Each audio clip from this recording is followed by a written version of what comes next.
Hello everyone, welcome to my YouTube channel. ಇವತ್ತಿನ ಈ ವಿಡಿಯೋದಲ್ಲಿ ನಾನು ಕಂಪ್ಯೂಟರ್ ಕ್ಲಾಸ್ನ ಮಾಡ್ತಾ ಇದ್ದೀನಿ. ಆಲ್ರೆಡಿ ಕಂಪ್ಯೂಟರ್ ಕ್ಲಾಸ್ 1ನ ಮಾಡಿದ್ದೀನಿ, ನೀವೆಲ್ಲರೂ ನೋಡಿದ್ದೀರಾ. Thank you so much and good response ಕೂಡ ಕೊಟ್ಟಿದ್ದೀರಾ. ಇದು 2ನೇ ಕ್ಲಾಸು ಮಾಡ್ತಾ ಇದ್ದೀನಿ.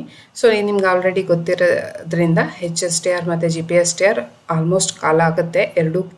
ಎರಡೂ ಕೂಡ ಒಟ್ಟಿಗೆ ಬರ್ಬೋದು, ಇಲ್ಲ 1 ಮಂತ್ ಗ್ಯಾಪಲ್ಲಿ ಕೂಡ ಬರ್ಬೋದು. ಸೊ ಆದಷ್ಟು ನೀವು ಪ್ರಿಪ್ರೇಷನ್ ಆಗೋದ್ರಿಂದ ನಿಮಗೆ ಈಸಿಯಾಗಿ ಎಕ್ಸಾಮ್ನ ಫೇಸ್ ಮಾಡಲಿಕ್ಕೆ ಆಗುತ್ತೆ. ಸೊ ಇವಾಗಿಂದನೇ ಪ್ರಿಪ್ರೇಷನ್ ಆಗ್ತಾ ಇದ್ದೀರಾ, ಆಗ್ತಾನೇ ಇರಿ. ನೆಕ್ಸ್ಟು ಟಾಪಿಕ್ಗೆ ಬರೋಣ. ನಾನು ನನ್ನ ಚಾನಲ್ ಪೇಜಲ್ಲಿ ಫಸ್ಟನ್ನು ಅಪ್ಲೋಡ್ ಮಾಡಿದ್ದೀನಿ, ನೋಡಲಿಲ್ಲ ಅಂದರೆ ನೋಡ್ಕೊಂಬನ್ನಿ. ಹಾಗೆ ಚಾನಲ್ನ ಫಸ್ಟ್ ಟೈಮ್ ನೋಡ್ತಾ ಇದ್ದರೆ ಚಾನಲ್ನ ಸಬ್ಸ್ಕ್ರೈಬ್ ಮಾಡಿಕೊಂಡು ನೋಡಿ ಅಂತ ಹೇಳ್ತೀನಿ. ಇದರಿಂದ ನನ್ನ ವಿಡಿಯೋಗಳು ನಿಮಗೆ ಆದಷ್ಟು ಬೇಗ ರೀಚ್ ಆಗುತ್ತೆ. ಸೊ ಟಾಪಿಕ್ಕಿಗೆ ಬರೋಣ. ಗಣಕಯಂತ್ರ ಅಂದ್ರೇನು, ಅದ್ರದ್ದು ಹೇಗೆ ಸ್ಟಾರ್ಟ್ ಆಯಿತು ಎಲ್ಲ ನಾನು ಆಲ್ರೆಡಿ 1ನೇ ವಿಡಿಯೋದಲ್ಲಿ ಹೇಳಿದ್ದೀನಿ. ಸೊ ನೆಕ್ಸ್ಟ್ ಕಂಟಿನ್ಯೂ ಮಾಡೋಣ. ಜನ್ರೇಷನ್ ಆಫ್ ಕಂಪ್ಯೂಟರ್, ಗಣಕಯಂತ್ರದ ತಲೆಮಾರುಗಳು ಅಥವಾ ಪೀಳಿಗೆಗಳು ಅಂತ ಕರಿತೀವಿ. ಸೊ ನಾನು ಯಾವಾಗಲೂ ಮಾಡೋ ರೀತಿಯಲ್ಲಿ ಇಲ್ಲಿ ಕಾನ್ಸೆಪ್ಟ್ ಕೊಡ್ತೀನಿ, ಹಾಗೆ ಮಲ್ಟಿಪಲ್ ಚಾಯ್ಸ್ ಹೇಗೆ ಪ್ರಶ್ನೆಯನ್ನು ಕೊಡ್ಬೋದು ಅಥವಾ ಹಿಂದಿನ ಪ್ರಶ್ನೆ ಪತ್ರಿಕೆಯಲ್ಲಿ ಯಾವುದಾದನ್ನು ಕೊಟ್ಟಿರ್ಬೋದು ಅದನ್ನು ಆಯ್ಕೆ ಮಾಡಿ ಇಲ್ಲಿ ಹಾಕಿ ನಾನು ಸಾಲ್ವ್ ಮಾಡ್ತಾ ಹೋಗ್ತೀನಿ. ಸೊ ನೋಡಿ, ಇಲ್ಲಿ ತುಂಬ ಪ್ರಶ್ನೆಗಳನ್ನು ಸಾಲ್ವ್ ಮಾಡ್ತೀನಿ. ವಿಡಿಯೋ ಕೊನೆ ತನಕ ನೋಡಿ, ನಿಮಗೆ ಎಲ್ಲದು ಕಾನ್ಸೆಪ್ಟ್ ಅರ್ಥ ಆಗುತ್ತೆ. ಹಾಗೆ ಹೇಗೆ ಮಲ್ಟಿಪಲ್ ಚಾಯ್ಸ್ ಕ್ವಶನ್ಗಳು ಬರುತ್ತೆ ಅಂತ ಹೇಳ್ಕೊಂಡು ನೀವು ನೋಡ್ಬೋದು. ನೋಡೋಣ. ಗಣಕಯಂತ್ರದ ತಲೆಮಾರುಗಳು ಅಥವಾ ಪೀಳಿಗೆಗಳು, ಇದನ್ನು ಜನ್ರೇಷನ್ ಆಫ್ ಕಂಪ್ಯೂಟರ್ ಅಂತ ಕರಿತೀವಿ. ನೋಡೋಣ ಇಲ್ಲಿ ಹೇಗಿದೆ ಅಂತ. ತಲೆಮಾರುಗಳು ಇಲ್ಲಿದೆ. ಹಾಗೆ ವಿದ್ಯುನ್ಮಾನ ಉಪಕರಣಗಳು, ಯಾವ್ಯಾವ ತಲೆಮಾರಲ್ಲಿ ಯಾವ್ಯಾವ ಉಪಕರಣಗಳನ್ನು ಬಳಸಿ ಕಂಪ್ಯೂಟರ್ನ ಜನ್ರೇಷನ್ ಮಾಡಿದ್ದಾರೆ ಅಂತ ಹೇಳ್ಕೊಂಡು, ಹಾಗೆ ಅದರ ಸ್ಪೀಡ್ ಹೇಗಿತ್ತು ಅಂದರೆ ಕಂಪ್ಯೂಟರ್ನ ಆ ತಲೆಮಾರಲ್ಲಿ ಆ ಸ್ಪೀಡ್ ಹೇಗಿತ್ತು ಅಂತ ಹೇಳ್ಕೊಂಡು, ಹಾಗೆ ಯಾವ ಲ್ಯಾಂಗ್ವೇಜನ್ನು ಕಂಪ್ಯೂಟರ್ಗೆ ಬಳಸ್ತಿದ್ರು ಅಂತ ಹೇಳ್ಕೊಂಡು, ಹಾಗೆ ಎಲ್ಲಿ ಉಪಯೋಗ ಮಾಡ್ತಾಯಿದ್ರು ಅಂತ ಹೇಳ್ಕೊಂಡು ಒಂದು ಚಾರ್ಟ್ ಕೊಟ್ಟಿದ್ದೀನಿ ನಾನು. ನೋಡೋಣ. 1ನೇ generation, first generation of computer ಯಾವಾಗ ಸ್ಟಾರ್ಟ್ ಆಯ್ತು ಅಂದರೆ 1946ರಿಂದ 1955. ಈ ಜನ್ರೇಷನ್ ಆಫ್ ಕಂಪ್ಯೂಟರಲ್ಲಿ ವ್ಯಾಕ್ಯೂಮ್ ಟ್ಯೂಬ್ಸ್ಗಳನ್ನು, ಕಂಪ್ಯೂಟರ್ನ ತಯಾರಿಕೆಗಳಲ್ಲಿ ವ್ಯಾಕ್ಯೂಮ್ ಟ್ಯೂಬ್ಸ್ಗಳನ್ನು ಬಳಸಲಾಗ್ತಿತ್ತು. ನೋಡಿ, ಈ ಥರ ಇರ್ತಿತ್ತು. ಸೊ ಇದರ ಸ್ಪೀಡ್ ಎಷ್ಟಿತ್ತು ಅಂದರೆ 1000 NS ಇರ್ತಿತ್ತು. ಇಲ್ಲಿ ಬಳಸಲಾದ ಭಾಷೆನ ಯಾಂತ್ರಿಕ ಭಾಷೆ. ಇದು ಎಲ್ಲಿ ಯೂಸ್ ಮಾಡ್ತಿದ್ರು ಅಂದರೆ ವಿಜ್ಞಾನ ಕ್ಷೇತ್ರದಲ್ಲಿ ಬಳಸ್ತಿದ್ರು. ಜಸ್ಟ್ ಯಾಂತ್ರಿಕ ಭಾಷೆ ಇದನ್ನು ಇಟ್ಕೊಳ್ಳಿ, ನಾನು ಕಂಪ್ಲೀಟಾಗಿ ಯಾಂತ್ರಿಕ ಭಾಷೆ ಅಂದ್ರೇನು, ಜೋಡಣಾ ಭಾಷೆ ಅಂದ್ರೇನು, ಉನ್ನತ ಭಾಷೆ ಅಂದ್ರೇನು ಅಂತ ಹೇಳ್ಕೊಂಡು ನೆಕ್ಸ್ಟು ಎಕ್ಸ್ಪ್ಲೇನ್ ಮಾಡ್ತಾ ಹೋಗ್ತೀನಿ. ಜಸ್ಟ್ ಇದನ್ನು ನೆನ್ಪಿಟ್ಕೊಳ್ಳಿ. ನೆಕ್ಸ್ಟ್ 2ನೇ ಜನ್ರೇಷನ್ ಆಫ್ ಕಂಪ್ಯೂಟರ್ ಹೇಗಿತ್ತು ಅಂದರೆ 1956ರಿಂದ 1965ರವರೆಗೆ ಇಲ್ಲಿ ಟ್ರಾನ್ಸಿಸ್ಟರ್ಗಳನ್ನು ಬಳಸಲಾಗ್ತಿತ್ತು. ಸೊ ಟ್ರಾನ್ಸಿಸ್ಟರ್ ಇವಾಗ ಕೂಡ ಗೊತ್ತು ನಿಮಗೆ ಟ್ರಾನ್ಸಿಸ್ಟರ್ ಹೇಗಿರುತ್ತೆ ಅಂತ. ಇದು 30 NS ಇಲ್ಲಿ ಸ್ಪೀಡಲ್ಲಿ ಇತ್ತು.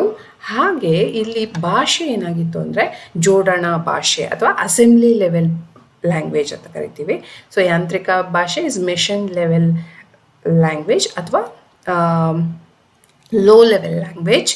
ಇದನ್ನು ಜೋಡಣಾ ಭಾಷೆಯನ್ನು ಅಸೆಂಬ್ಲಿ ಲೆವೆಲ್ ಲ್ಯಾಂಗ್ವೇಜ್ ಅಂತ ಕರಿತೀವಿ ಇಂಗ್ಲೀಷಲ್ಲಿ. ಸೊ ಇಲ್ಲಿ ಇದನ್ನು ಯಾವುದಕ್ಕೆ ಯೂಸ್ ಮಾಡ್ತಿದ್ರು ಅಂದರೆ ಔದ್ಯೋಗಿಕ ಮತ್ತು ವಿಜ್ಞಾನ ಕ್ಷೇತ್ರದಲ್ಲಿ 2ನೇ ಜನ್ರೇಷನ್ ಆಫ್ ಕಂಪ್ಯೂಟರ್ನ ಯಾವ ಇದರಲ್ಲಿ ಬಳಸ್ತಿದ್ರು ಅಂದರೆ ಔದ್ಯೋಗಿಕ ಮತ್ತು ವಿಜ್ಞಾನ ಕ್ಷೇತ್ರದಲ್ಲಿ ಬಳಸಲಾಗ್ತಿತ್ತು. ನೆಕ್ಸ್ಟು 3ನೇ ಜನ್ರೇಷನ್ ಕಂಪ್ಯೂಟರ್ ಯಾವಾಗ ಇತ್ತು ಅಂದರೆ 1966ರಿಂದ 1975. ಇಲ್ಲಿ ICಗಳನ್ನು ಬಳಸ್ತಾ ಇದ್ರು. ಸೊ ನೆಕ್ಸ್ಟ್ ಇಲ್ಲಿ ಸ್ಪೀಡ್ ಎಷ್ಟಿತ್ತು ಅಂದರೆ ICಯನ್ನು ಇಲ್ಲಿ ನೋಡಿ, ಇಲ್ಲಿ ಡಯಾಗ್ರಾಮ್ ಕೂಡ ಕೊಟ್ಟಿದ್ದೀನಿ.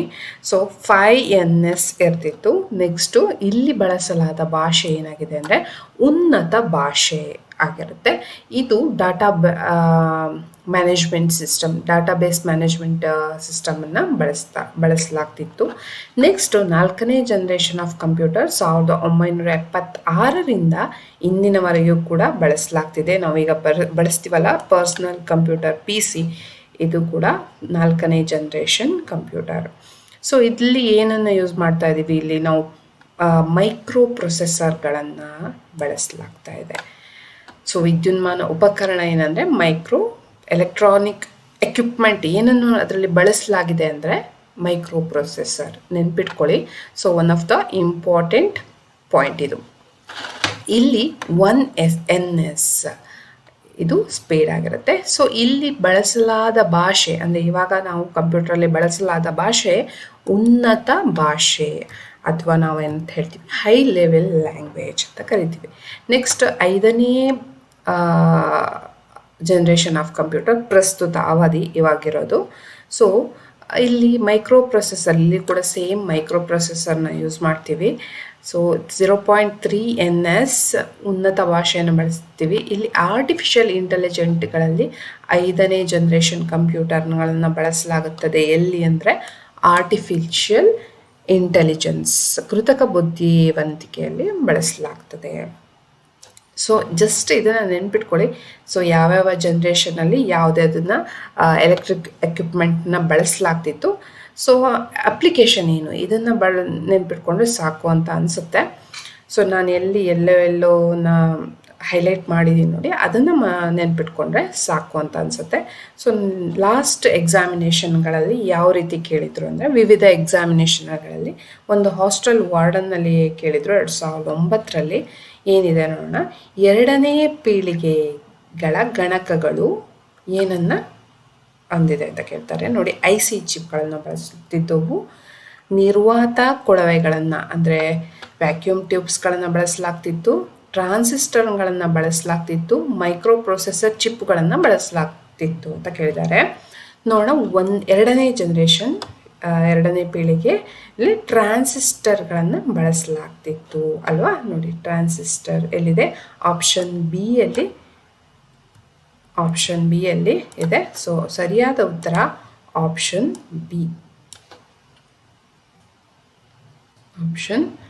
ಬಿ ಸರಿಯಾದ ಉತ್ತರ.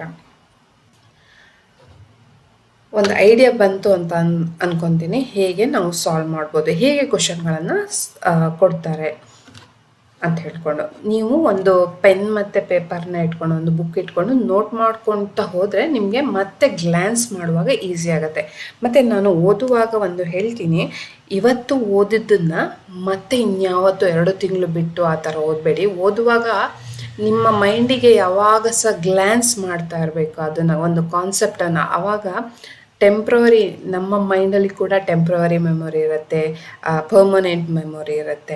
ಸೊ ನಾವು ಗ್ಲ್ಯಾನ್ಸ್ ಮಾಡ್ತಾ ಇರುವಾಗ ಆ ಮೆಮೊರಿಯಲ್ಲಿ ಏನು ನಮಗೆ ಟೆಂಪ್ರವರಿ ಮೆಮೊರಿ ಅಂದರೆ ಈಗ ಜಸ್ಟ್ ಲೈಕ್ ಕಂಪ್ಯೂಟರ್ಲಿ ಬರುತ್ತಲ್ವ, ಅದೇ ರೀತಿ ನಮ್ಮ ಮೈಂಡು ಕೂಡ ವರ್ಕ್ ಆಗುತ್ತೆ, ನೆನ್ಪಿಟ್ಕೊಳ್ಳಿ. ಸೊ ಗ್ಲ್ಯಾನ್ಸ್ ಮಾಡ್ತಾ ಇದ್ದರೆ ನಿಮಗೆ ಕಾನ್ಸೆಪ್ಟು ಅಚ್ಚೊಳ್ದು ಮೆಮೊರಿಯಲ್ಲಿ ಇರುತ್ತೆ. ಸೊ ಇದರಿಂದ ಆದಷ್ಟು ನೀವು ಇವಾಗ 1 ವಾರದಲ್ಲಿ ಹೇಗೆ ಏನೇನು ಪ್ರಿಪ್ರೇಷನ್ ಮಾಡಿರ್ತೀರ ನೋಡಿ, ಅದನ್ನು ಇನ್ನು 1 ಮಂತ್ ಬಿಟ್ಟು ಓದ್ತೀನಿ, ಗ್ಲ್ಯಾನ್ಸ್ ಮಾಡ್ತೀನಿ ಅಂತ ಅಂದ್ಕೊಳ್ಳೇಬೇಡಿ. 1 ವಾರದಲ್ಲಿ ಓದಿರ್ತೀರಲ್ಲ, ಅದನ್ನು 2 ದಿನ ಮತ್ತೆ ಗ್ಲ್ಯಾನ್ಸ್ ಮಾಡಿ. ಆವಾಗ ನಿಮ್ಮದು ಮೆಮೊರಿಯಲ್ಲಿ ಕಾನ್ಸೆಪ್ಟ್ಗಳು ಈಸಿಯಾಗಿ ಸ್ಟೋರ್ ಆಗುತ್ತೆ. ನೆಕ್ಸ್ಟ್ ಪ್ರಶ್ನೆಯನ್ನು ನೋಡೋಣ. ಇದು KUD 2010ನಲ್ಲಿ ಕೊಟ್ಟಿದ್ರು. ಏನಂತ ನೋಡೋಣ. ಮೊದಲ ತಲೆಮಾರಿನ ಗಣಕಯಂತ್ರದಲ್ಲಿ ಉಪಯೋಗಿಸುವ ಯಂತ್ರಾಂಶ ಮೀನ್ಸ್ ವಿದ್ಯುನ್ಮಾನ ಉಪಕರಣ, ಓಕೆನಾ. ಸೊ ಅಥವಾ ಎಲೆಕ್ಟ್ರಾನಿಕ್ ಎಕ್ವಿಪ್ಮೆಂಟ್ ಎಲ್ಲ ಒಂದೇ. ಯಂತ್ರಾಂಶ ಯಾವುದು ಅಂತಂದರೆ, ಮೊದಲ ತಲೆಮಾರಿನಲ್ಲಿ ನಮ್ಗೆ ಗೊತ್ತಿದೆ ವ್ಯಾಕ್ಯೂಮ್ ಟ್ಯೂಬ್ಸ್ಗಳನ್ನು ಬಳಸಲಾಗ್ತಿತ್ತು. ವ್ಯಾಕ್ಯೂಮ್ ಟ್ಯೂಬ್ಸ್, ನಿರ್ವಾತ ನಳಿಕೆಗಳು, ವ್ಯಾಕ್ಯೂಮ್ ಟ್ಯೂಬ್ಸ್. ಸೊ ವಿಡಿಯೋನ ಕಂಪ್ಲೀಟಾಗಿ ನೋಡೋದ್ರಿಂದ ನಿಮಗೆ ಕಾನ್ಸೆಪ್ಟ್ ಈಸಿಯಾಗಿ ಅರ್ಥ ಆಗುತ್ತೆ. ಯಾವುದೋ ಒಂದು ಸಂದರ್ಭದಲ್ಲಿ, ಇವಾಗ ವಿಡಿಯೋನ ಸ್ಕಿಪ್ ಮಾಡಿ ನೋಡೋದ್ರಿಂದ ನಿಮಗೆ ಕಾನ್ಸೆಪ್ಟ್ಗಳು ಸರಿಯಾಗಿ ಅರ್ಥ ಆಗಿರೋದಿಲ್ಲ. ನೀವು ಜಸ್ಟ್ ಏನು ನಾನು ಮಲ್ಟಿಪಲ್ ಚಾಯ್ಸ್ ಕ್ವಶನ್ಸ್ಗಳನ್ನು ಮಾತ್ರ ಸಾಲ್ವ್ ಮಾಡೋದು, ಸೊ ಕಾನ್ಸೆಪ್ಟ್ ಬೇಡ ಅಂತ ಅಂದರೆ ಅದು ಸಾಧ್ಯನೇ ಇಲ್ಲ. ಅಕಾರ್ಡಿಂಗ್ ಟು ಮೀ ಕಾನ್ಸೆಪ್ಟ್ ಅರ್ಥ ಆದರೆ ಮಾತ್ರ ಮಲ್ಟಿಪಲ್ ಚಾಯ್ಸ್ ಕ್ವಶನ್ಗಳನ್ನು ಸಾಲ್ವ್ ಮಾಡಲಿಕ್ಕೆ ಆಗುತ್ತೆ. ಸೊ ನೀವು ಎಷ್ಟು ಚೆನ್ನಾಗಿ ಕಾನ್ಸೆಪ್ಟ್ಗಳನ್ನು ಅರ್ಥ ಮಾಡ್ಕೊತೀರೋ ಅಷ್ಟು ಚೆನ್ನಾಗಿ ನೀವು ಸಾಲ್ವ್ ಮಾಡ್ತಾ ಹೋಗ್ಬೋದು. ನೆಕ್ಸ್ಟ್ ಹೋಗೋಣ, ಗಣಕಯಂತ್ರದ ಭಾಷೆಗಳು. ಈಗ ನಾನು ಇಲ್ಲಿ ಹೇಳಿದ್ನಲ್ವ, ಜೋಡಣ ಭಾಷೆ, ಯಾಂತ್ರಿಕ ಭಾಷೆ, ಅದ್ರ ಬಗ್ಗೆ ತಿಳ್ಕೊಳ್ಳೋಣ ಫಸ್ಟು. ಸೊ ಗಣಕಯಂತ್ರದ ಭಾಷೆಗಳು, ಕಂಪ್ಯೂಟರ್ ಪ್ರೋಗ್ರಾಮಿಂಗ್ ಲ್ಯಾಂಗ್ವೇಜಸ್. ನೋಡಿ, ಸಾಮಾನ್ಯ ಜನ ಬಳಸುವ ಭಾಷೆ ಗಣಕಯಂತ್ರಕ್ಕೆ ಅರ್ಥವಾಗುವುದಿಲ್ಲ. ಆದ್ದರಿಂದ ಗಣಕಯಂತ್ರಗಳಿಗೆ ನಿರ್ದೇಶನ ನೀಡಲು ವಿಶಿಷ್ಟವಾದ ಭಾಷೆಯನ್ನು ಬಳಸುವವರು. ಅದೇ ಗಣಕಯಂತ್ರ ಕಾರ್ಯಕ್ರಮ ಭಾಷೆ, computer programming language. Computer programming language ಅಂದರೆ ಸಾಮಾನ್ಯವಾಗಿ ನಾವು ಏನು ಬಳಸ್ತೀವೋ ಆ ಲ್ಯಾಂಗ್ವೇಜನ್ನು ಗಣಕಯಂತ್ರಕ್ಕೆ ಕೊಟ್ಟರೆ ಇನ್ಪುಟ್ ಮಾಡಿದ್ರೆ ಅರ್ಥ ಆಗೋದಿಲ್ಲ. ಅದಕ್ಕೋಸ್ಕರ ಒಂದು ನಿರ್ದಿಷ್ಟವಾದ ಗಣಕಯಂತ್ರಕ್ಕೆ ನಿರ್ದಿಷ್ಟವಾದ ಒಂದು ಭಾಷೆ ಇದೆ, ಅದನ್ನು ನಾವೇನಂತ ಕರಿತೀವಿ, ಕಂಪ್ಯೂಟರ್ ಪ್ರೋಗ್ರಾಮಿಂಗ್ ಲ್ಯಾಂಗ್ವೇಜ್ ಅಂತ ಕರಿತೀವಿ. ಇದರಲ್ಲಿ 3 ವಿಧಗಳಿದೆ. ಒಂದು ಮೆಷಿನ್ ಲೆವೆಲ್ ಲ್ಯಾಂಗ್ವೇಜ್, ಆಮೇಲೆ assembly level language and high level language. ಯಾಂತ್ರಿಕ ಭಾಷೆ, ಇದನ್ನು ಲೋ ಲೆವೆಲ್ ಲ್ಯಾಂಗ್ವೇಜ್ LLL ಅಂತ ಕರಿತೀವಿ. LLL ಲೋ ಲೆವೆಲ್ ಲ್ಯಾಂಗ್ವೇಜ್ ಅಂತ ಕರಿತೀವಿ, ಅಥವಾ ಮೆಷಿನ್ ಲೆವೆಲ್ ಲ್ಯಾಂಗ್ವೇಜ್ ಅಂತ ಕರಿತೀವಿ. ಎರಡನೆಯದು ಜೋಡಣಾ ಭಾಷೆ, ಅಸೆಂಬ್ಲಿ ಲೆವೆಲ್ ಲ್ಯಾಂಗ್ವೇಜ್ ಅಂತ ಕರಿತೀವಿ. ಮೂರನೇದು ಉನ್ನತ ಮಟ್ಟದ ಭಾಷೆ, ಹೈ ಲೆವೆಲ್ ಲ್ಯಾಂಗ್ವೇಜ್ ಅಂತ ಕರಿತೀವಿ. ಸೊ ನೋಡೋಣ ಏನಿದು 3 ಭಾಷೆ ಯಾವಾಗ ಯೂಸ್ ಆಗಿತ್ತು ಅಂತ ಹೇಳ್ಕೊಂಡು ಒಂದು ಕಾಲಮ್ ಹಾಕಿದ್ದೀನಿ, ನೋಡ್ತಾ ಹೋಗೋಣ. ಯಾಂತ್ರಿಕ ಭಾಷೆ, ಸೊ ಇದು 3 ಇಂಪಾರ್ಟೆಂಟ್. ಯಾಂತ್ರಿಕ ಭಾಷೆ, ಜೋಡಣಾ ಭಾಷೆ, ಯಾಂತ್ರಿಕ ಭಾಷೆ 3 ಪಾಯಿಂಟ್ ಕೂಡ ಇಂಪಾರ್ಟೆಂಟ್. ಯಾಂತ್ರಿಕ ಭಾಷೆ, ಜೋಡಣಾ ಭಾಷೆ, ಉನ್ನತ ಭಾಷೆ 3 ಕೂಡ ಇಂಪಾರ್ಟೆಂಟ್. ದೀಸ್ 3. ಎಸ್, ಏನು ವ್ಯತ್ಯಾಸ, ಏನು 3 ಲ್ಯಾಂಗ್ವೇಜ್ ಇದೆ, ಏನು ವ್ಯತ್ಯಾಸ ಇದೆ ಅಂತ ನೋಡೋಣ.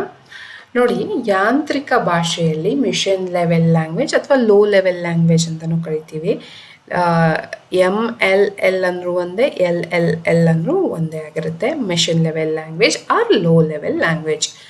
ಸೊ ಇಲ್ಲಿ ಲೋ ಲೆವೆಲ್ ಲ್ಯಾಂಗ್ವೇಜಲ್ಲಿ ಏನು ಮಾಡ್ತಾರೆ, ಇಲ್ಲಿ ಕೇವಲ ದ್ವಿಮಾನ ಸಂಖ್ಯಾ ಪದ್ಧತಿ ಅಂದರೆ 0 ಮತ್ತು 1ಗಳನ್ನು ಬಳಸಲಾಗ್ತದೆ ಅಂತ ಹೇಳಿದ್ದಾರೆ. ಯಾಂತ್ರಿಕ ಭಾಷೆಯಲ್ಲಿ ಕಂಪ್ಯೂಟರ್ಗೆ ಇನ್ಪುಟ್ ಮಾಡ್ತೀವಲ್ವ, ಅಲ್ಲಿ ಆವಾಗ ಫಸ್ಟ್ ಯಾವ ಜನ್ರೇಷನ್ ನೋಡಿ ಯಾಂತ್ರಿಕ ಭಾಷೆಯಲ್ಲಿ ಬಳಸಲಾಗ್ತಿತ್ತು. ಫಸ್ಟ್ ಜನ್ರೇಷನ್ ಆಫ್ ಕಂಪ್ಯೂಟರ್ 1946ರಿಂದ 1955ರಲ್ಲಿ ಇನ್ಪುಟ್ ಮಾಡಬೇಕಾದ್ರೆ, ನಾವೇನೋ ಒಂದು ಡಾಟಾನ ಇನ್ಪುಟ್ ಮಾಡಬೇಕಾದ್ರೆ ಅದನ್ನು ಯಾವಾಗಲೂ ಸಹ 0 ಮತ್ತು 1 ಮಾತ್ರ ಬಳಸಲಾಗ್ತಿತ್ತು. ಫಾರ್ ಎಕ್ಸಾಂಪಲ್ ನೋಡಿ, ಇವಾಗ ಎ ಅಂತ ತಿಳ್ಕೊಳ್ಳಿ.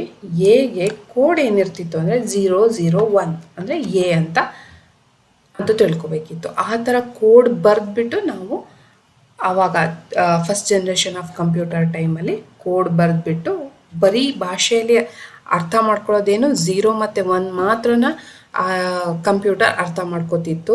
0 ಮತ್ತು 1ನಲ್ಲಿ ಮಾತ್ರ ಸಂಖ್ಯಾ ಪದ್ಧತಿ, ದ್ವಿಮಾನ ಸಂಖ್ಯಾ ಪದ್ಧತಿಯನ್ನು ಈಗ ಎ ಕೊಟ್ಟರೆ ಅದಕ್ಕೆ ಅರ್ಥ ಆಗ್ತಿರ್ಲಿಲ್ಲ. ಸೊ 0 ಮತ್ತು 1ನಲ್ಲಿ ಮಾತ್ರ ಬಳಸ್ಬಿಟ್ಟು ಅದನ್ನು ಡೆವಲಪ್ ಮಾಡಿದರು. ಸೊ ಇದನ್ನು ಯಾಂತ್ರಿಕ ಭಾಷೆ. ನೆಕ್ಸ್ಟ್ ಜೋಡಣಾ ಭಾಷೆ. ಇಲ್ಲಿ ನ್ಯೂಮ್ಯಾನಿಕ್ ಸಂಕೇತ ಪದಗಳನ್ನು ಬಳಸಲಾಗ್ತಿತ್ತು. ಈಗ 0-1 ಮಾತ್ರ ಯಾವುದರಲ್ಲಿ ಯಾಂತ್ರಿಕ ಭಾಷೆಯಲ್ಲಿ ಬಳಸಲಾಗ್ತಿತ್ತು. ಬಟ್ ಜೋಡಣಾ ಭಾಷೆಯಲ್ಲಿ ಸ್ವಲ್ಪ ಡೆವಲಪ್ ಮಾಡಿದ್ರು. ಒಂದಿಷ್ಟು ಕೋಡ್, ಒಂದಿಷ್ಟು ಸಂಕೇತ, ಅಂದರೆ ಈಗ ಎಟ್ ಇದೆ ಅಲ್ವಾ, ಎಟ್ ಕೂಡ ಒಂದು ಸಂಕೇತ, ಅಥವಾ ಸ್ಟಾರ್ ಇದೆ ಅದು ಒಂದು ಸಂಕೇತ, ಪ್ಲಸ್ ಇದೆ ಅದು ಒಂದು ಸಂಕೇತ, ಈ ಥರ ಸಂಕೇತಗಳನ್ನು ಕೂಡ ಬಳಸಲಾಗ್ತಿತ್ತು ಎಲ್ಲಿ ಜೋಡಣಾ ಭಾಷೆಯಲ್ಲಿ. ಈಗ ಹೈ ಲೆವೆಲ್ ಲ್ಯಾಂಗ್ವೇಜ್ ಇವಾಗ ಡೆವಲಪ್ ಆಗಿ ಲೋ ಲೆವೆಲ್ ಜೋಡಣಾ ಭಾಷೆಯನ್ನು ಸೆಕೆಂಡ್ ಜನ್ರೇಷನ್ ಟೈಮಲ್ಲಿ ಸ್ವಲ್ಪ ಡೆವಲಪ್ ಮಾಡಿದ್ರು. ನೆಕ್ಸ್ಟ್ ಥರ್ಡ್ ಜನ್ರೇಷನ್ ಆಫ್ ಅಲ್ಲಿ ನಮ್ಮ ಈಗ ನಾವು ಯೂಸ್ ಮಾಡ್ತಿದ್ದೀವಲ್ಲ ಹೈ ಲೆವೆಲ್ ಲ್ಯಾಂಗ್ವೇಜ್, ಇದನ್ನೇ ಬಳಸಲಾಗ್ತಿತ್ತು. ದಿನನಿತ್ಯ ಬಳಸುವ ಆಂಗ್ಲ ಪದವನ್ನು ಬಳಸಲಾಗ್ತಿದೆ. ಇವಾಗ ನೋಡಿ, ನಾವು ಕಂಪ್ಯೂಟರಿಗೆ ಆ್ಯಡ್ 1+2 ಅಂತ ಕೊಡ್ತೀವಿ ಅಂತ ತಿಳ್ಕೊಳ್ಳಿ. ಸೊ ನಾವು ಏನು ಬರಿತೀವಿ, ಆ್ಯಡ್ 1+2 ADD 1+2 ಅಂತಲೇ ಕೊಡ್ತೀವಿ. ಸೊ ಏನೂ ಡಿಫ್ರೆನ್ಸ್ ಆಗಲ್ಲ ಅಲ್ವಾ.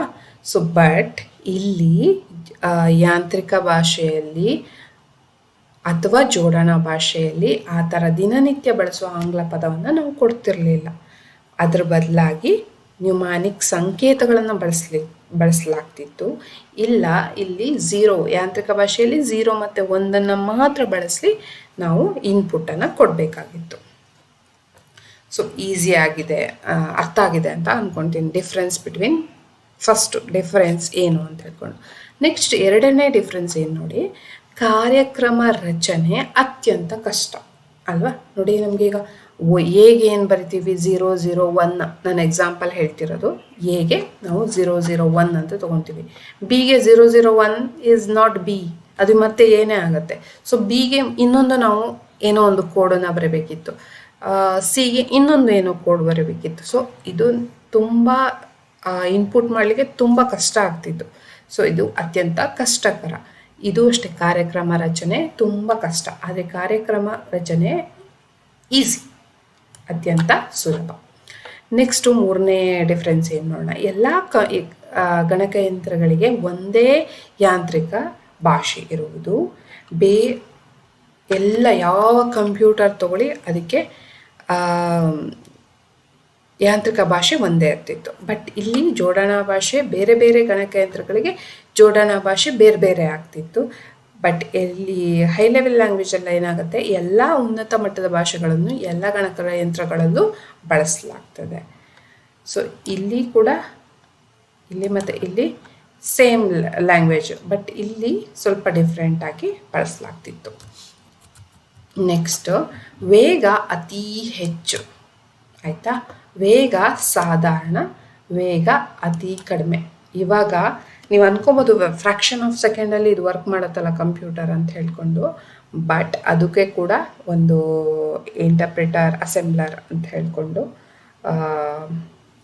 ಒಂದು ಇದೆ, ಅದೇನಂತ ಹೇಳ್ತೀನಿ. ನೆಕ್ಸ್ಟ್ ಅದೇ ಕಾನ್ಸೆಪ್ಟ್ ಬರುತ್ತೆ. ಸೊ ವೇಗ ಅತಿ ಹೆಚ್ಚು, ಯಾಕಂದರೆ ಅದ್ರ ಲ್ಯಾಂಗ್ವೇಜೇ ಏನಾಗಿರುತ್ತೆ, ದ್ವಿಮಾನ ಪದ್ಧತಿ. ಈಗ ನಮ್ಮದು ಈ ಕಂಪ್ಯೂಟರ್ ಕೂಡ, ಇವಾಗಿನ ಜನ್ರೇಷನ್ ಕಂಪ್ಯೂಟರ್ ಕೂಡ ವರ್ಕ್ ಆಗೋದು 0 ಮತ್ತು 1ಇಂದನೇ, ದ್ವಿಮಾನ ಪದ್ಧತಿಯಲ್ಲೇ ವರ್ಕ್ ಆಗುತ್ತೆ. ಸೊ ಅತಿ ಹೆಚ್ಚು ವೇಗ, ವೇಗ ಸಾಧಾರಣ, ವೇಗ ಅತಿ ಕಡಿಮೆ. ನೆಕ್ಸ್ಟು ಯಾವುದೇ ಭಾಷಾಂತರದ ಅವಶ್ಯಕತೆ ಇಲ್ಲ, ಜೋಡಕ ಅಸೆಂಬ್ಲರ್ ಇದನ್ನೇ ಹೇಳ್ತಾ ಇರೋದು ಎಂಬ ಭಾಷಾಂತರದ ಅಗತ್ಯ ಇದೆ. ಕಂಪೈಲರ್ ಕ್ರೋಢೀಕಾರಕ ಎಂಬ ಭಾಷಾಂತರದ ಅಗತ್ಯ ಇದೆ. ಫಾರ್ ಎಕ್ಸಾಂಪಲ್, ನಾನು ಇವಾಗ ಇದು ಹೇಗೆ ವರ್ಕ್ ಆಗುತ್ತೆ ಅಂತ ಹೇಳ್ತೀನಿ ಕೇಳಿ. ಇಫ್ ಸಪೋಸ್ ಒಬ್ಬರು ಇಂಗ್ಲೀಷ್ ಬರೋರು ಇರ್ತಾರೆ, ಒಬ್ಬರು ಕನ್ನಡ ಮಾತ್ರ ಬರೋರು ಇರ್ತಾರೆ, ಆ್ಯಂಡ್ ಮಿಡ್ಲಲ್ಲಿ ಇನ್ನೊಬ್ಬರು ಅಸೆಂಬ್ಲರ್ ಅಥವಾ ಕಂಪೈಲರ್ ಅಂತ ತಿಳ್ಕೊಳ್ಳಿ. ಅವರು ಕನ್ನಡ ಮತ್ತು ಇಂಗ್ಲೀಷ್ ಎರಡನ್ನೂ ಬರೋರು ಇರ್ತಾರೆ. ಸೊ ನೀವು ಕನ್ನಡ ಮಾತ್ರ ಬರುತ್ತೆ, ಇನ್ನೊಬ್ಬ ವ್ಯಕ್ತಿ ಬಿಗೆ ಕನ್ನಡ, ಎ ಅನ್ನೋ ವ್ಯಕ್ತಿಗೆ ಕನ್ನಡ ಮಾತ್ರ ಬರುತ್ತೆ, ಸಿ ಅನ್ನೋ ವ್ಯಕ್ತಿಗೆ ಇಂಗ್ಲೀಷ್ ಮಾತ್ರ ಬರುತ್ತೆ. ಬಟ್ ಬಿ ಅನ್ನೋರಿಗೆ ಕನ್ನಡನೂ ಬರುತ್ತೆ, ಇಂಗ್ಲೀಷು ಬರುತ್ತೆ. ನೀವು ಅಂದರೆ ಎ ಅನ್ನೋ ವ್ಯಕ್ತಿ ಸಿ ಅನ್ನೋ ವ್ಯಕ್ತಿಗೆ ಏನಾದರೂ ಮಾತಾಡಬೇಕು ಅಂದರೆ ಯಾರು ಭಾಷಾ ಅಂತ ನೀವು ಹೇಳಿರೋದು ಅವ್ರಿಗೆ ಅರ್ಥ ಆಗಲ್ಲ ಅಲ್ವಾ. ಎ ಅನ್ನೋ ವ್ಯಕ್ತಿ ಹೇಳಿರೋದು ಸಿ ಅನ್ನೋ ವ್ಯಕ್ತಿಗೆ ಅರ್ಥ ಆಗಲ್ಲ ಅಲ್ವಾ. ಸೊ ಏನು ಮಾಡ್ತಾರೆ, ಮಿಡ್ಲಲ್ಲಿ ಇರೋರು ಭಾಷಾಂತರ ಮಾಡಿ ಇದನ್ನು ಹೇಳ್ತಾರೆ, ಆವಾಗ ಅರ್ಥ ಆಗುತ್ತೆ. ಸೇಮ್ ಲೈಕ್ ಇಲ್ಲಿ ಕೂಡ ಕಂಪ್ಯೂಟರ್ ಲ್ಯಾಂಗ್ವೇಜ್, ಕಂಪ್ಯೂಟರಿಗೆ ಗೊತ್ತಿರೋದು ದ್ವಿಮಾನ ಪದ್ಧತಿ 0 and 1 ಮಾತ್ರ. ಬಟ್ ಇವಾಗ ಜೋಡಕ ಅಥವಾ ಅಸೆಂಬ್ಲರ್ನ ಫೈಂಡ್ ಔಟ್ ಮಾಡ್ತಾರೆ ಫಸ್ಟು. ಆಮೇಲೆ ಕಂಪೈಲರ್, ಇವಾಗ ಕೂಡ ಕಂಪೈಲರ್ ಇರುತ್ತಲ್ವ, ಅದು ನಾವು ಕೊಟ್ಟಿರೋ ಇನ್ಪುಟ್ಟು ಸಾಮಾನ್ಯ ಇಂಗ್ಲೀಷ್ ಆಗಿರುತ್ತೆ, ಅದನ್ನು ಕಂಪೈಲ್ ಮಾಡುತ್ತೆ, ಅಂದರೆ ಭಾಷಾಂತರ ಮಾಡುತ್ತೆ 0 ಮತ್ತು 1 ಆಗಿ ಕಂಪೈಲ್ ಮಾಡಿ ಕಂಪ್ಯೂಟರ್ಗೆ ಕೊಡುತ್ತೆ. ಸೊ ಇದರಿಂದ ಈಸಿಯಾಗಿ ಕಂಪ್ಯೂಟರ್ ಕಾರ್ಯನಿರ್ವಹಿಸುತ್ತೆ. ಸೊ ಡಿಫ್ರೆನ್ಸ್ ಗೊತ್ತಾಯ್ತಲ್ವಾ? ಯಾವುದೇ ಭಾಷಾಂತರದ ಅವಶ್ಯಕತೆ ಇಲ್ಲ, ಯಾಕಂದರೆ ನಾವು ಇನ್ಪುಟ್ ಕೊಡೋದೇ 0 ಆ್ಯಂಡ್ 1ಅಲ್ಲಿ. ಸೊ ಇದರಲ್ಲಿ ಅಸೆಂಬ್ಲರ್ ಎಂಬ ಭಾಷಾಂತರದ ಅವಶ್ಯಕತೆ ಇದೆ. ಇಲ್ಲಿ ಕಂಪೈಲರ್ ಕ್ರೋಢೀಕಾರಕ ಎಂಬ ಭಾಷಾಂತರದ ಅವಶ್ಯಕತೆ ಇದೆ. ಸೊ ಯಾಂತ್ರಿಕ ಭಾಷೆ, ಜೋಡಣಾ ಭಾಷೆ, ಉನ್ನತ ಭಾಷೆ, ಇದು 3 ಕಾನ್ಸೆಪ್ಟ್ ಅರ್ಥ ಆಯಿತು ಅಂತ ಅನ್ಕೊತೀನಿ. ನೆಕ್ಸ್ಟು ಮಲ್ಟಿಪಲ್ ಚಾಯ್ಸ್ ಕ್ವಶನ್ನ ನೋಡ್ತಾ ಹೋಗೋಣ. ಅದಕ್ಕಿಂತ ಮುಂಚೆ ಇಂಟರ್ಪ್ರಿಟರ್ ಮತ್ತು ಕಂಪೈಲರ್ ಇವೆರಡರ ಬಗ್ಗೆ ಸ್ವಲ್ಪ ಡಿಫ್ರೆನ್ಸ್ನ ತಿಳ್ಕೊಳ್ಳೋಣ, ಆಮೇಲೆ ನಾವು ಈಸಿಯಾಗಿ ಸಾಲ್ವ್ ಮಾಡಬಹುದು.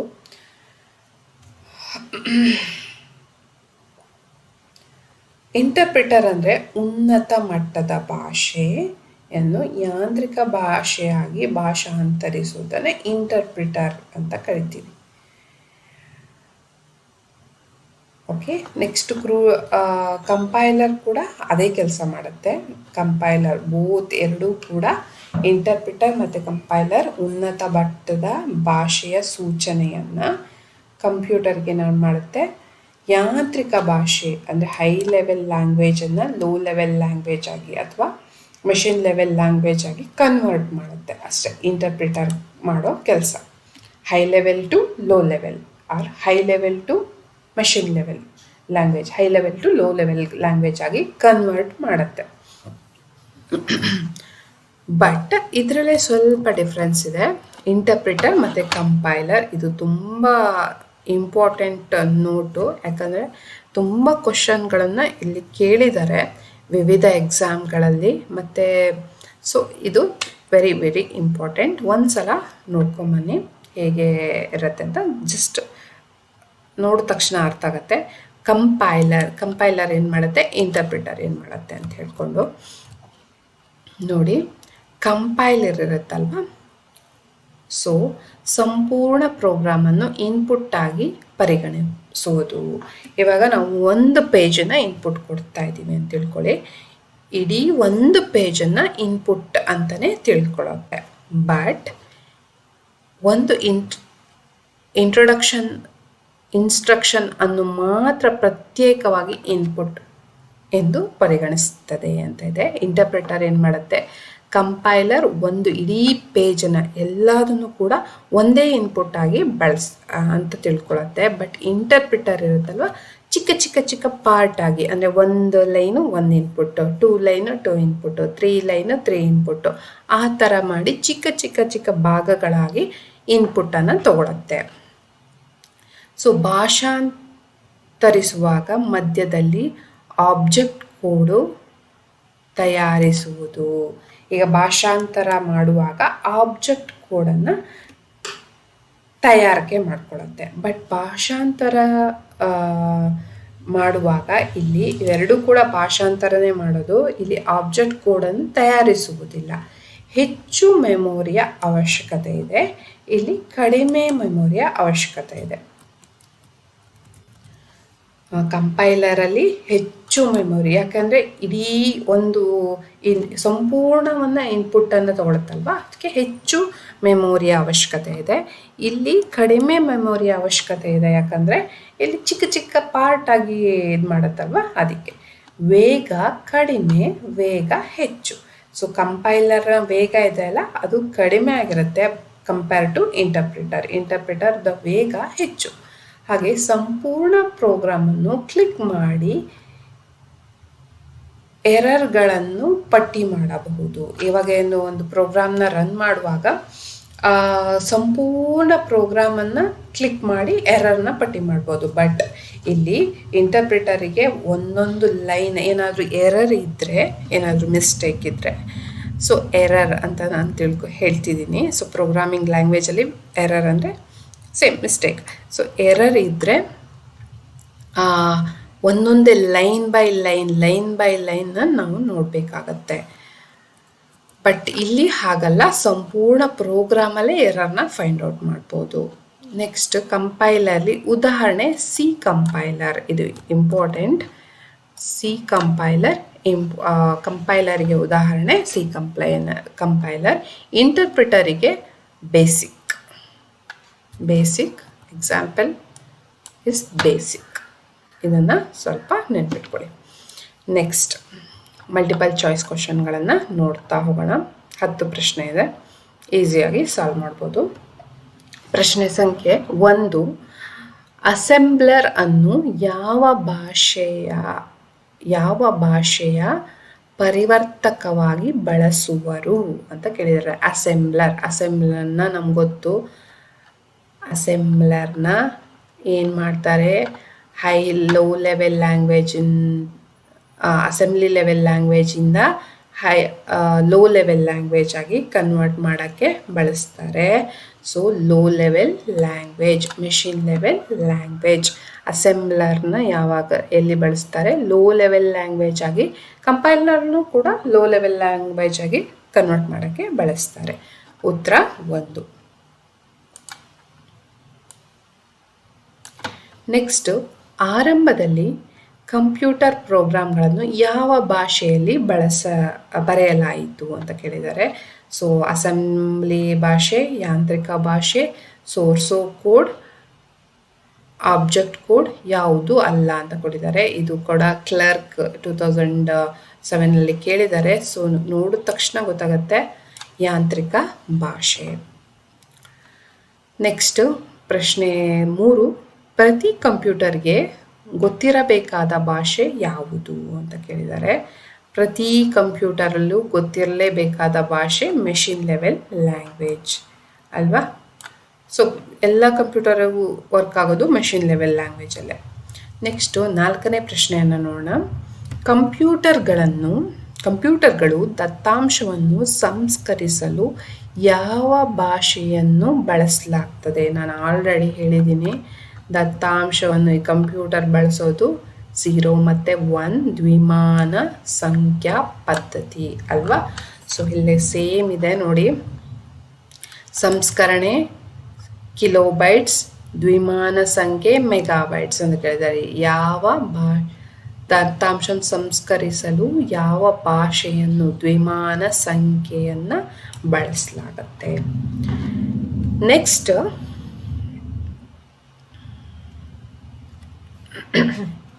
ಇಂಟರ್ಪ್ರಿಟರ್ ಎನ್ನುವುದು ಡ್ಯಾಶ್ ಅನ್ನು ಮೆಷಿನ್ ಲೆವೆಲ್ ಕೋಡ್ಗಾಗಿ ಟ್ರಾನ್ಸ್ಲೇಟ್ ಮಾಡಲು ಬಳಸಲಾಗುವ ಇನ್ನೊಂದು ವಿಧದ ಟ್ರಾನ್ಸ್ಲೇಟರ್. ಇಂಟರ್ಪ್ರಿಟರ್ ಅನ್ನೋದು ಯಾವುದು ಹೈ ಲೆವೆಲ್ ಲ್ಯಾಂಗ್ವೇಜನ್ನು ಲೋ ಲೆವೆಲ್ ಲ್ಯಾಂಗ್ವೇಜ್ ಆಗಿ ಕನ್ವರ್ಟ್ ಮಾಡುತ್ತೆ ಅಂತ ಕೇಳಿದ್ದಾರೆ. ಸೊ ಇಂಟರ್ಪ್ರಿಟರ್ ಎನ್ನುವುದನ್ನು ಡ್ಯಾಶ್ ಅನ್ನು ಹೈ ಲೆವೆಲ್ ಲ್ಯಾಂಗ್ವೇಜನ್ನು HLL ಲ್ಯಾಂಗ್ವೇಜನ್ನು ಮೆಷಿನ್ ಕೋಡ್ಗೆ ಮೆಷಿನ್ ಲೆವೆಲ್ ಲ್ಯಾಂಗ್ವೇಜ್ ಟ್ರಾನ್ಸ್ಲೇಟ್ ಮಾಡಲು ಬಳಸಲಾಗುತ್ತೆ. ನೆಕ್ಸ್ಟು ಕ್ರೋಢೀಕಾರಕ ಕಂಪೈಲರ್ ಯಾವ ಭಾಷೆಯನ್ನು ಪರಿವರ್ತಿಸಲು ಸಹಾಯ ಆಗುತ್ತೆ? ಎಲ್ಲದೂ ಕೂಡ ಹೈ ಲೆವೆಲ್ ಲ್ಯಾಂಗ್ವೇಜನ್ನು ಲೋ ಲೆವೆಲ್ ಆಗಿ ಕನ್ವರ್ಟ್ ಮಾಡುತ್ತೆ. ನೆಕ್ಸ್ಟು ಯಾವ ಗಣಕಯಂತ್ರ ಕಾರ್ಯಕ್ರಮವು ಪ್ರೋಗ್ರಾಮ್ನಲ್ಲಿನ ಒಂದೊಂದೇ ಸಾಲನ್ನು ಯಾಂತ್ರಿಕ ಭಾಷೆಯಾಗಿ ಬಳಸಲಾಗುತ್ತೆ ಅಂತ ಕೇಳಿದ್ದಾರೆ. ಇಲ್ಲಿ ನೋಡಿ, ಒಂದೊಂದೇ ಪ್ರೋಗ್ರಾಮನ್ನು, ಒಂದೊಂದೇ ಸಾಲನ್ನು ಪ್ರತ್ಯೇಕವಾಗಿ ಅಲ್ವಾ ಏನು ಕೊಟ್ಟಿದ್ದಾರೆ. ಯಾವ ಭಾಷೆ? ಒಂದೊಂದೇ ಸಾಲುಗಳನ್ನು, ಯಾಂತ್ರಿಕ ಭಾಷೆ ಒಂದೊಂದೇ ಸಾಲು ಯಾವಾಗಲೂ ಇಂಟರ್ಪ್ರಿಟರ್. ನೆನ್ಪಿಟ್ಕೊಳ್ಳಿ, ಇಂಟ್ರಡಕ್ಷನ್ನು ಮಾತ್ರ ಪ್ರತ್ಯೇಕ ಇನ್ಪುಟ್ ಆಗಿ ಬಳಸಲಾಗ ಒಂದೊಂದೇ ಸಾಲುಗಳನ್ನು ಅಲ್ವಾ ಇಂಟರ್ಪ್ರಿಟರ್. ಸರಿಯಾದ ಉತ್ತರ ಕಂಪೈಲರ್ ಅಲ್ಲ, ಸ್ಟಿಮ್ಯುಲೇಟರ್ ಅಲ್ಲ, ಟ್ರಾನ್ಸ್ಲೇಟರ್ ಅಲ್ಲ, ಇಂಟರ್ಪ್ರಿಟರ್. ಸೊ ನೆಕ್ಸ್ಟ್ 9ನೇ ಪ್ರಶ್ನೆ, ಯಾವುದು ಕಂಪ್ಯೂಟರ್ ಪ್ರೋಗ್ರಾಮಿಂಗ್ ಭಾಷೆ ಅಲ್ಲ ಅಂತ ಕೇಳಿದ್ದಾರೆ. ಕಂಪ್ಯೂಟರ್ ಪ್ರೋಗ್ರಾಮಿಂಗ್ ಭಾಷೆ ಹೈ ಲೆವೆಲ್ ಲ್ಯಾಂಗ್ವೇಜ್ ಹೌದು, ಲೋ ಲೆವೆಲ್ ಲ್ಯಾಂಗ್ವೇಜ್ ಹೌದು, ಮೆಷಿನ್ ಲೆವೆಲ್ ಲ್ಯಾಂಗ್ವೇಜ್ ಹೌದು, ಮೀಡಿಯಂ ಲೆವೆಲ್ ಲ್ಯಾಂಗ್ವೇಜ್ ಅಲ್ಲ. ಇದ್ಯಾವುದು? ಮೀಡಿಯಮ್ ಲೆವೆಲ್ ಲ್ಯಾಂಗ್ವೇಜ್ ಅಲ್ಲ. ಇದು ನಮ್ಗೆ ಗೊತ್ತಿದೆ ಅಲ್ವಾ, high level, low level and machine level. But medium level language ಇಲ್ಲ. ನೆಕ್ಸ್ಟ್ ಅಸೆಂಬ್ಲಿ ಭಾಷೆಯಲ್ಲಿನ ಇಲ್ಲೊಂದು ಕೊಟ್ಟಿದ್ದಾರೆ ಆಪ್ಷನ್ನು, ಯಾವುದು ಅಲ್ಲ, ಅದು ಬರಲ್ಲ. ಯಾಕಂದರೆ ಯಾವುದು ಅಲ್ಲ ಅಂತ ಕೊಡ್ತಾರೆ. ಬಟ್ ಇದೆಲ್ಲ ಹೌದು ಅಲ್ವಾ, high level, low level and machine level. 9ನೇ ಪ್ರಶ್ನೆ, ಅಸೆಂಬ್ಲಿ ಭಾಷೆಯಲ್ಲಿ ಬಳಸುವ ಭಾಷಾಂತರಕ ಯಾವುದು ಅಂತ ಕೇಳಿದ್ದಾರೆ. ಅಸೆಂಬ್ಲಿ ಲೆವೆಲ್ಲಿ ಅಸೆಂಬ್ಲರ್ ಅಲ್ವಾ, ಅಸೆಂಬ್ಲಿ ಲೆವೆಲ್ ಲ್ಯಾಂಗ್ವೇಜಲ್ಲಿ ಏನು ಜೋಡಕ ಲೆವೆಲ್ ಎಂಬ ಭಾಷೆ ಅಸೆಂಬ್ಲರ್ನ ಬಳಸಲಾಗುತ್ತೆ. ಕಂಪೈಲರ್ ಅಲ್ಲ, ಇಂಟರ್ಪ್ರಿಟರ್ ಅಲ್ಲ, ಟ್ರಾನ್ಸ್ಲೇಷನ್ ಅಲ್ಲ, ಟ್ರಾನ್ಸ್ಲೇಷನ್ ಎರಡು ಸಲ ಕೊಟ್ಟಿದ್ದಾರೆ, ಅಸೆಂಬ್ಲರ್. ನೆಕ್ಸ್ಟು, ಯಾವ ಭಾಷಾಂತರವನ್ನು ಒಳಗೊಂಡ ಭಾಷೆಯು ನಿಧಾನವಾಗಿ ಕಾರ್ಯನಿರ್ವಹಿಸುತ್ತೆ? ನೋಡಿ ಇಲ್ಲಿ ಯಾವುದು ಭಾಷಾಂತರ, ಇವೆರಡು ಕೂಡ ಇಂಟರ್ಪ್ರಿಟರ್ ಮತ್ತು ಕಂಪೈಲರ್ ಎರಡು ಕೂಡ ಭಾಷಾಂತರಗಳು ಅಲ್ವಾ. ಸೊ ಇದರಲ್ಲಿ ಯಾವುದು ಕಡಿಮೆ ಸ್ಪೀಡಲ್ಲಿ ವರ್ಕ್ ಮಾಡುತ್ತೆ ಅಂತ ಕೇಳಿದರೆ, ಕಡಿಮೆ ವೇಗ ಯಾವಾಗಲೂ ಕಂಪೈಲರ್. ಸೊ ಉತ್ತರ ಕಂಪೈಲರ್. ಸೊ ಈಸಿಯಾಗಿ ನಾವು ಸಾಲ್ವ್ ಮಾಡ್ತಾ ಹೋಗ್ಬೋದು. ಕಾನ್ಸೆಪ್ಟ್ ಅರ್ಥ ಆಗಿದೆ ಅಂತ ಅಂದ್ಕೊತೀನಿ. ಏನಾದರೂ ಇದ್ದರೆ ಕಮೆಂಟ್ ಬಾಕ್ಸಲ್ಲಿ ನೀವು ಕಮೆಂಟ್ ಮಾಡ್ಬೋದು. ಹಾಗೆ ನಿಮಗೆ ಇನ್ನೂ ಯಾವ ರೀತಿಯ ವಿಡಿಯೋಗಳು ಬೇಕು ಅಂತ ಹೇಳ್ಕೊಂಡು ಕಮೆಂಟ್ ಬಾಕ್ಸಲ್ಲಿ ತಿಳಿಸಿ. ಸೊ ನಾನು ಆದಷ್ಟು